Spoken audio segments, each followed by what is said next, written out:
ကိုကြောင့်ဘယ်သူမှဒုက္ခမရောက်စေခြင်းဘူးဆိုရင်ကိုချင်းသီလထိမ့်သိမ်းဆောင်ရှောက်ပါကိုချင်းသီလဆိုတာသူများဒုက္ခမပေးတဲ့အလုပ်ပဲနော်သူများဒုက္ခပေးတယ်ဆိုတာသိတယ်မဟုတ်လားသူများအသက်တတ်ရင်လည်းသူများဒုက္ခပေးတာသူများဥစ္စာခွေးရင်လည်းသူတို့ဘာဒုက္ခပေးတာပဲကာမကိစ္စတွေမှာမမယွင်လို့ရင်လည်းသူများဒုက္ခပေးတာပဲလေလိန်ပြောရင်လည်းသူများကိုဒုက္ခပေးတာပဲတုံးနဲ့တူမတက်အောင်ခုံးတိုက်ထားလည်းပဲဒုက္ခပေးတာဆဲတာရေးတာလည်းဒုက္ခပေးတာဒီကနေ့ခေတ်တော့ပါဇက်ကတောင်ထုတ်မစို့လက်နဲ့ရေးပြီးတော့ Facebook ကဆဲနော်ဆဲဖို့ဆဲနည်းတွေမျိုးစုံပဲအဲ့ဒါတွေဟာကိုကျင့်သီလပျက်စီးခြင်းရဲ့အဓိပ္ပာယ်တွေပဲအဲ့ဒီလိုဟာတွေမရှိအောင်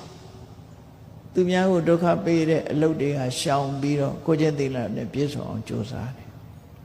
ကာယဒုစရိုက်ဝစီဒုစရိုက်ကိုမကျွလွန်မဲနဲ့ကိုဒါမြင့်မြတ်တဲ့အလုပ်လို့ခေါ်တယ်ဒါကိုမြင့်မြတ်တဲ့အလုပ်ဆိုလို့ရှိရင်